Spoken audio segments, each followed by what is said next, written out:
has provocateurs in them. I'm sure you're out here. This one's for you. Step right up, ladies and gentlemen. This is the one you've heard about on TV.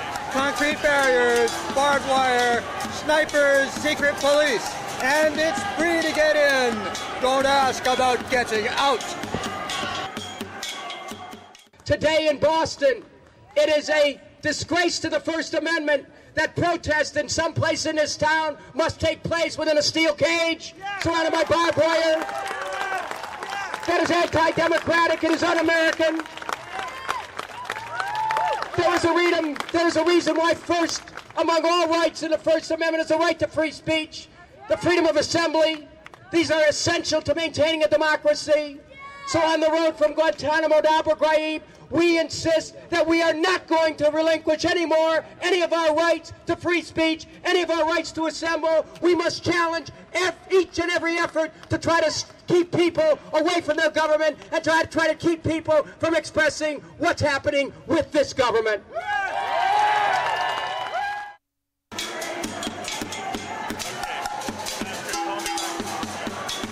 All you great patriots, Sam Adams, come on out. Paul Revere, come on out. Come on out, John Adams. We need you all now more than ever. Rise from your graves, you zombie patriots, you great Americans. Come and join us in the streets today. Thank you. Let me just say that I'm embarrassed to be an elected official.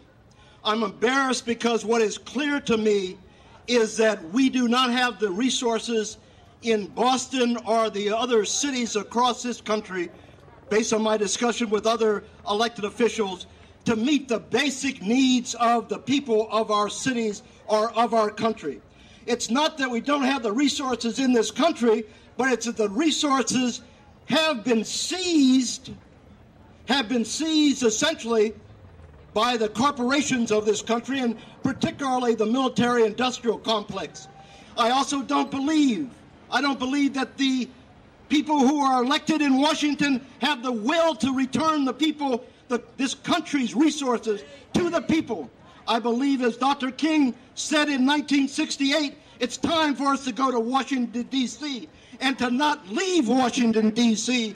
until the elected leaders understand that this is our country, not the country of the corporations. The world that we see here in this country and across the globe is not the world that should be. We can create another world, but we have to seize control of our government. Thank you. Part of believing that another world is possible is being able to hear the voices who are projecting that new future.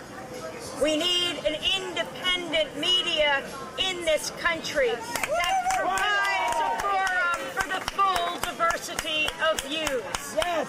You are not alone. You may be on the outside of the Democratic National Convention right now, but I also see some delegates here as well. Yeah. The corporate media has actually reduced the time that they are covering this convention to an hour a night. They say because it is so scripted and choreographed. Sure, that is true. If you only cover the podium, if you only give voice to those in power, then this is a very predictable event this week. But there is far more going on at this convention than what is being said by those who read the vetted speeches of the establishment elite. Fuck you for letting our soldiers die! Fuck you, sir! Fuck you! Fuck you, Sergeant! I'm fucking airborne! Fuck you! Fuck you for letting our soldiers die! Fuck you! Look at how fat you are! I'm fine. I don't need you telling me anything. Carry on!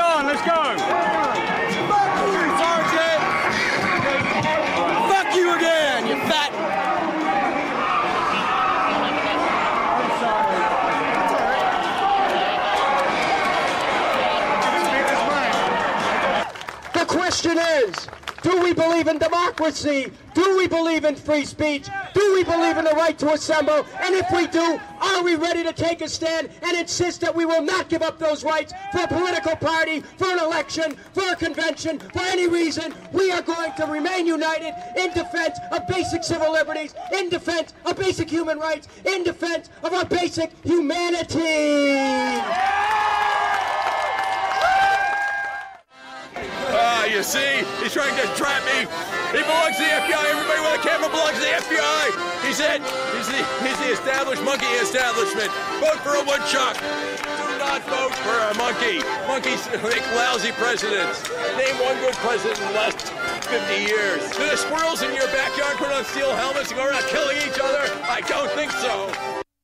And the corporate press doesn't even have to go that far. They can simply go to the floor of the Democratic National Convention, where the overwhelming majority of delegates are against the invasion and occupation of Iraq. What do we want? When do we want it? Why do we want it? Where can I get some? And what are we going to do once we get it? Thank you. Smile and have a nice day. The whole question of militarization that Martin Luther King talked about, these military bases being everywhere, people don't want these military bases. That would help to end terrorism. And finally, the whole terror of globalization, in which people across this country are being victimized by U.S. multinational corporations. If we don't want them to hate us, then we must have a policy of economic justice instead of a policy of economic terror. I don't think Kerry accepts bribes quite as readily as some of the politicians I like. Well, yes, we should ask them. We should check it out. We're partial to Texas money and oil wealth, but we'll hold hands with Raytheon if we have to. That's right. We should tell them that, you know, we're George W. Bush supporters. That's right. And we're on their side. And we believe the rich should get richer and the poor should get poorer. Oh, and I wonder if that's who they're supporting. Are they supporting W? They just saying the carrot flops. Are they on for some other politician? Are they? That's a Democrat. I hope not. I hope not either. We should talk to them. Yes, let's go. Let's go. I'm just coming over to see if the flip-floppers are Bush fans. Yeah, over, flip-flop. Because we're Bush fans. We love war for money. We love the oil money. That's right. Yeah, I'm very excited. You're out of your league now, son. That's right here. You're out of your league. So you're looking really good, and I'm glad you're here. So cool. Are you supporting George Bush? We like what? All right, say it loud, and say it loud and proud. We need an honest, authentic, independent press in this country that does not glorify war, that doesn't sanitize war. Because if we had seen the images a year ago that the rest of the world saw, if we saw the images in this country of babies dead on the ground in Iraq, yes, the picture of war is not the picture as the tabloid showed of a target on the forehead of Saddam Hussein. There are the pictures of a target on a little Iraqi girl, because that's who dies in war. The overwhelming number is innocent civilians. If we saw the images of the dead children, the images of the women with their legs shorn off after having stepped on a cluster bomb, I do believe we never would have gotten to this point this year where we're now seeing the pictures of the torture of prisoners at Abu Ghraib. Because more than a year ago, if Americans had seen those images, they would have said no to war. War is not an answer to conflict in the 21st century. Too much is at stake. The Americans are a compassionate people.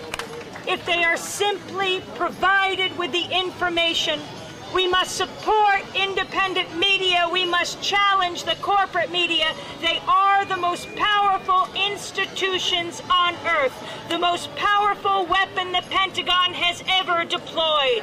We must unembed the media and shore up independent media everywhere. Indie media centers, community radio